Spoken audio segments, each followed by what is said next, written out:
Hello my fellow weirdos! Today we're making a foot odor spray. This mix is excellent for refreshing your shoes after a long day of work or a really good workout.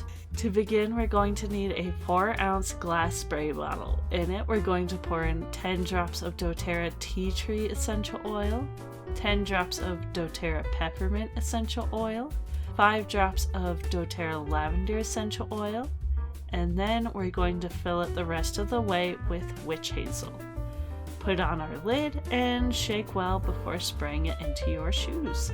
This is also safe to spray onto your feet, so if you feel your feet need a bit of refreshing as well, go for it.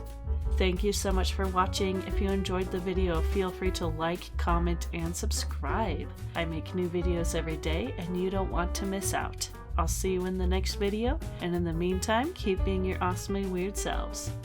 Bye!